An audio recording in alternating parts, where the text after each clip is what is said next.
Welcome to my TET class. Friends, आज हम देखेंगे बाल विकास। बाल विकास में हम देखिए क्या देखने वाले हैं।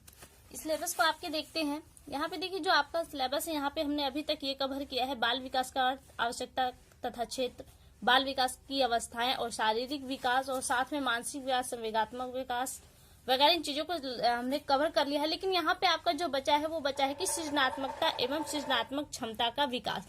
तो फ्रेंड देखिए यहाँ पे जो टॉपिक दिए गए हैं वो आगे पीछे हैं। कहने का तात्पर्य है कि जैसे हम एक क्रम से पढ़ते हैं, इस क्रम से न देकर ये आगे पीछे क्रम किया गया है, तो ऐसी कंडीशन में हम इस तरह से नहीं पढ़ेंगे। जो हमारा एक क्रम होना चाहिए पढ़ने का, हम उस हिसाब से पढ़ेंगे।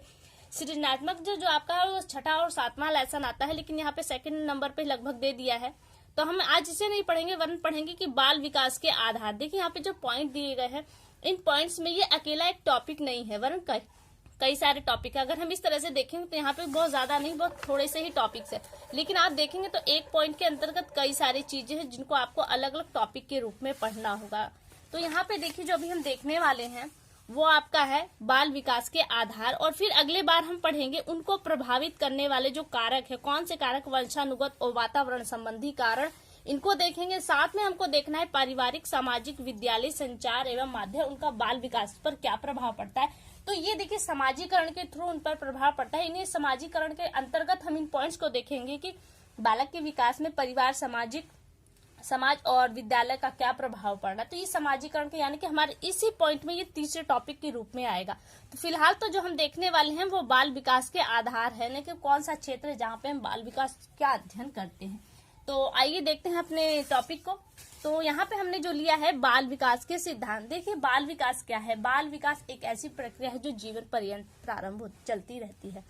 गर्भावस्था में जब बालक आता है तब से उसका विकास प्रारंभ होता है, और जब तक उसकी मृत्यु नहीं होती तब तक वो विकास उसका चलता रहता है। तो यहाँ कहने का तात्पर्य जो बाल विकास है, और इसका जो बाल विकास शब्द है, इसमें हम जब विकास शब्द को यूज करते तो अभी आपने पढ़ा कि जो शारीरिक बढ़ोतरी होती है उसे हम वृद्धि के रूप में देखते हैं, जबकि वहीं जो मानसिक और संज्ञानात्मक विकास होता है उसे हम विकास शब्द के रूप में प्रयोग करते हैं।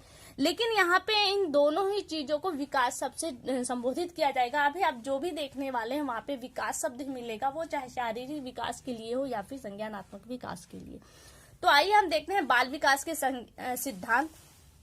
देखिए विकास की जो प्रक्रिया निरंतर चलने वाली प्रक्रिया जन्म से लेकर मृत्यु पर्यंत चलती है। आपको पता हो जाए कि इंसान हर वक्त कुछ न कुछ नई चीजों को सीखता है, भले वो अवस्था के रूप में 70 वर्ष का ही क्यों न हो। तो यहाँ पे जो पहला सिद्धांत है वो आपका दिया है निरंतरता का सिद्धांत। देखिए इस सिद्धांत के अंतर क्या गया है कि इस सिद्धांत के अनुसार विकास न रुकने वाली प्रक्रिया है जो जीवन पर्यंत चलती रहती है। आप अभी हमने कहा ना कि इंसान 70 वर्ष का हो जाए उसके बाद भी उसके अंदर कुछ न कुछ संज्ञान बनता रहता है, वो ज्ञान उसके अंदर ऑब्जर्व होता रहता है। तो कहने का तात्पर्य कि जो विकास है वो निरंतर चलने वाला एक प्रक्रिया है, इसीलिए यहाँ पे निरंतरता के सिद्धांत को दिया गया। आगे देखिए, आगे दिया है व्यक्तिक अंतर का सिद्धांत। अब देखिए व्यक्तिक अंतर क्या है। इस सिद्धांत का जो विकास और वृद्धि उनकी अपनी व्यक्तिक अनुरूपता, हर व्यक्ति का जो विकास होता है वो उसकी जो शारीरिक स्थितियां होती है उसके अनुसार होता है, और यही कारण है कि देखिए हर व्यक्ति में विकास का जो स्तर है वो भिन्न भिन्न होता है। अगर एक ही क्लास की बात करें, एक ही परिवार की बात करें, तो देखते हैं कि उनकी जो क्षमताएं हैं उनके आधार पर उनका जो विकास है वो एक बच्चे से दूसरे बच्चे में थोड़ा भिन्न होता है। ऐसा नहीं कि एक ही एज के हो और एक ही क्लास को हो, एक ही परिवार के, तो ऐसी कंडीशन का जो विकास है वो एक ही समान होता है, ऐसा नहीं है। विकास की जो प्रक्रिया है वो भिन्न होती है हर बच्चे से।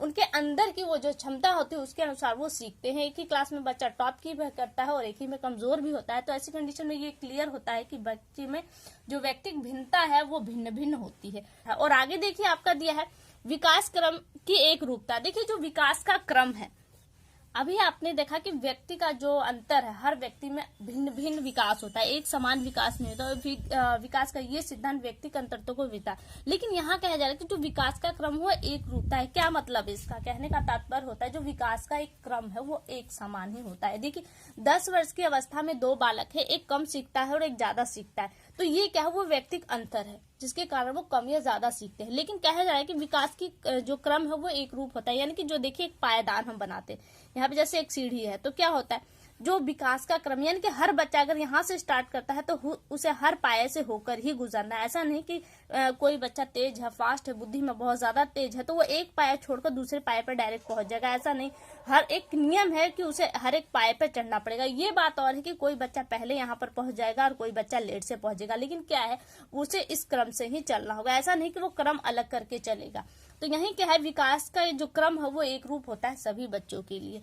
आगे देखिए दिया है, वृद्धि एवं विकास की दर एक सी नहीं होती। जो वृद्धि और विकास होता है उसकी दर एक सी नहीं होती। क्या है, देखिए जब बच्चा जन्म लेता है, जब गर्भावस्था के दौरान बच्चे का जो विकास है बहुत तीव्र गति से होता है, और उसके बाद जब जन्म के बाद, जन्म से थोड़ी अवस्था उसकी रुक जाती है, लेकिन जन्म से उसकी शैशवावस्था का विकास हम देखें तो बहुत तीव्र गति से होता है। वहीं बाल्यावस्था में हम जाए तो उसकी जो वृद्धि और विकास है वो थोड़ा मंद हो जाता है, लेकिन जैसे जैसे वो किशोरावस्था में एंटर करता है फिर वहां पे उसकी वृद्धि और विकास तीव्र हो जाता है, लेकिन किशोरावस्था जैसे समाप्त होने की कैटेगरी पर आता है तो उसका जो वृद्धि और विकास है वो रुक जाता, स्लो हो जाता है, रुकता नहीं है, स्लो हो जाता है। तो कहने का वही कि उसकी दर जो होती है, वृद्धि और जो विकास की दर है वो समान एक सी नहीं होती, वरन क्या है वो कभी मंद होती है तो कभी तीव्र होती है।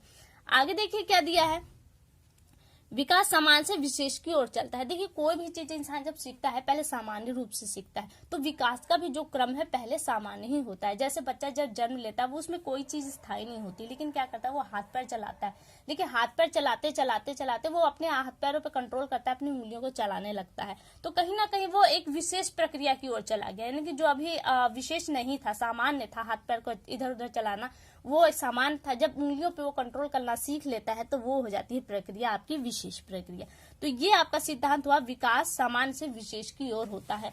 वहीं अगर हम आगे अब देखें तो आगे देखिए आपके दिया है कि परस्पर संबंध का सिद्धांत। देखिए जो वृद्धि और विकास है कहीं ना कहीं एक दूसरे से जुड़ी हुई है, हमें एक के अभाव में दूसरे की कल्पना कहीं, जैसे एक सिक्के के दो पहलू होते हैं, अगर दोनों पहलू एक साथ न हो सिक्के में तो हम एक सिक्के की कल्पना ही नहीं कर सकते, यानी कि वो सिक्का नहीं कहलाता। तो यही कह रहा है कि जो विकास के जो सभी आयाम है, शारीरिक, मानसिक, सामाजिक और संवेगात्मक, कहीं ना कहीं से एक दूसरे से अटैच है। अगर एक क्षेत्र में कहीं भी गिरावट मिल जाए या कोई क्षेत्र कमजोर है या शारीरिक, मानसिक या बौद्धिक, तो वो क्या है वो समस्त क्षेत्रों पर प्रभाव डालता है। किस तरह के क्षेत्र है वो आपके शारीरिक, मानसिक और सामाजिक संवेगा, इसलिए कहा जा रहा है कि ये समस्त क्षेत्र आपस में कहीं ना कहीं परस्पर जुड़े हुए हैं। आगे देखिए दिया है एकीकरण का सिद्धांत। अब एकीकरण का सिद्धांत क्या है, विकास की प्रक्रिया एकीकरण के सिद्धांत का पालन करती है। अभी हमने देखा कि बच्चा हाथ पैर चलाता है, उसके अपने हाथ पे कंट्रोल नहीं था, लेकिन धीरे धीरे वो कंट्रोल करना सीख, वहां पे हमने देखा उसे सामान्य से विशेष की ओर, लेकिन यहाँ कहा जा रहा है एकीकरण। देखिए यहाँ पे भी वही एग्जाम्पल आएगा, बच्चा पहले क्या अपने हाथ पैर को ऐसे मारता है, लेकिन धीरे धीरे उसे कंट्रोल करता है, फिर क्या अपनी इच्छा के अनुसार, जरूरत के हिसाब से अपने हाथ पैर को इधर उधर करता है, लेकिन धीरे धीरे फिर उसकी उंगलियों पे उसका कंट्रोल होता है। अब क्या करता है वो इन हाथ पे और उंगलियों पे उसका इस तरह का कंट्रोल हो जाता है कि इन दोनों में सामंजस्य स्थापित हो जाता है, एकीकरण हो जाता है, जिसके कारण से वो किसी कार्य को संपूर्ण करता है। तो अंगों का एकीकरण होना, किसी चीज पे खुद का कंट्रोल करना, ये सिद्धांत आपका एकीकरण के अंतर्गत आता है। आगे दिया है विकास की भविष्यवाणी की जा सकती है।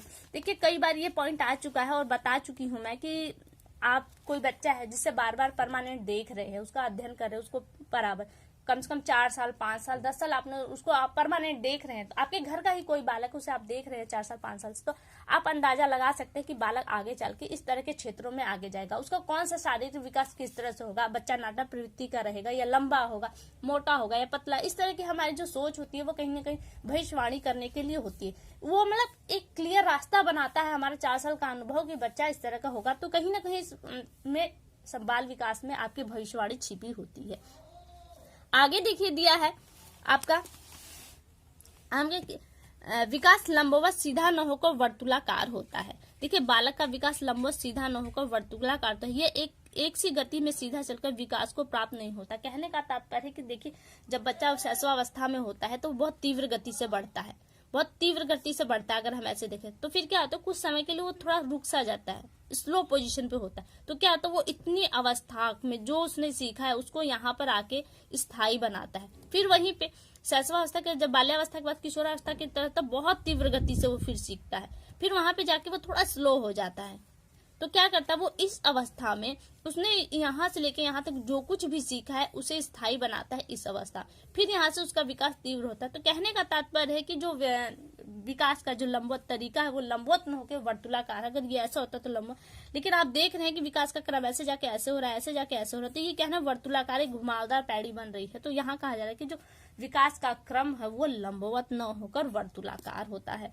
फिर आगे आपका दिया है वृद्धि और विकास की प्रक्रिया वंशानुक्रम और वातावरण का संयुक्त परिणाम होती है। देखिए बालक में जो शारीरिक वृद्धि और विकास होता है मानसिक, वो दो चीजों से प्रभावित होता है। कौन कौन से? एक तो वंशानुक्रम से प्रभावित होता है, दूसरे वातावरण के जो बहुत सारे पॉइंट है अभी आपके हमने उसमें देखा सिलेबस में, वो पॉइंट यानी कि परिवार, समाज, विद्यालय, संचार माध्यम, ये किस तरह से प्रभावित करते हैं, ये पॉइंट भी आपको यहाँ कहीं ना कहीं देखने को मिलेंगे। तो कहने का तात्पर्य है कि दोनों पॉइंट मिलकर ही बालक के विकास को प्रभावित करते हैं। तो ये हुआ आपका सिद्धांत। यहाँ पे देखिए एक और सिद्धांत है, वो है यहाँ पर एक है सामाजिक अधिगम सिद्धांत। ये इस टॉपिक का लास्ट सिद्धांत है, ये एक विशेष रूप से लिखा है।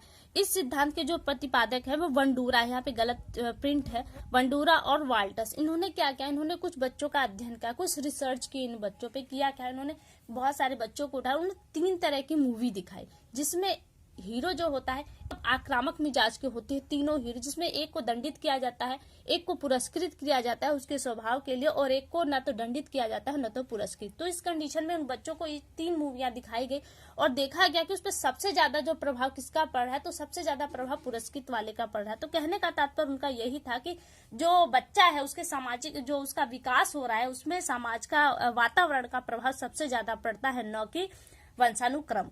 तो फ्रेंड्स इस तरह से आपका ये टॉपिक समाप्त हुआ। इसमें हमने देखा बाल विकास के सिद्धांतों को जाना। तो आज के लिए केवल इतना ही, अगली वीडियो में आपसे फिर मुलाकात होगी, तब तक के लिए नमस्कार।